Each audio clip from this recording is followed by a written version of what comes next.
കുർബാനയുടെ മൂർധന്യാവസ്ഥ അപ്പവും വീഞ്ഞും നമ്മൾ വാഴ്ത്തി അത് ഈശോയുടെ ശരീരം രക്തമായി മാറുന്ന ഭാഗമാണല്ലോ.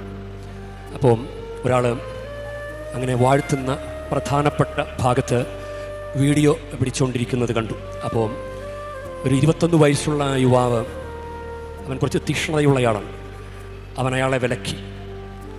ഒരാളുടെ ശരീരം ഇവിടെ മുറിക്കപ്പെടുകയല്ലേ,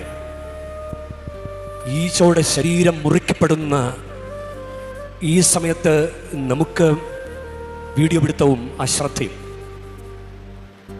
പ്രിയ ദൈവ പൈതലെ, നമ്മൾ എത്രമാത്രം ഈ പരിശുദ്ധ കുർബാനയിലേക്ക് ശ്രദ്ധ കൊടുക്കുന്നുവോ, ദൈവപിതാവ് ഈശോയെ അയച്ച പ്രവൃത്തിക്ക് പ്രാധാന്യം കൊടുക്കുന്നുവോ, ഈശോയുടെ ഈ കുരിശു മരണത്തെ നമ്മൾ പരിശുദ്ധ ബലിയർപ്പണത്തിലൂടെ ഇതിൻ്റെ ഓർമ്മയ്ക്കായി ചെയ്യുമെന്ന് പറഞ്ഞത് വളരെ ശ്രദ്ധയോടുകൂടെ നമ്മൾ അനുസ്മരിക്കുമ്പോൾ നമുക്ക് അനുഗ്രഹം ഉറപ്പാണ്.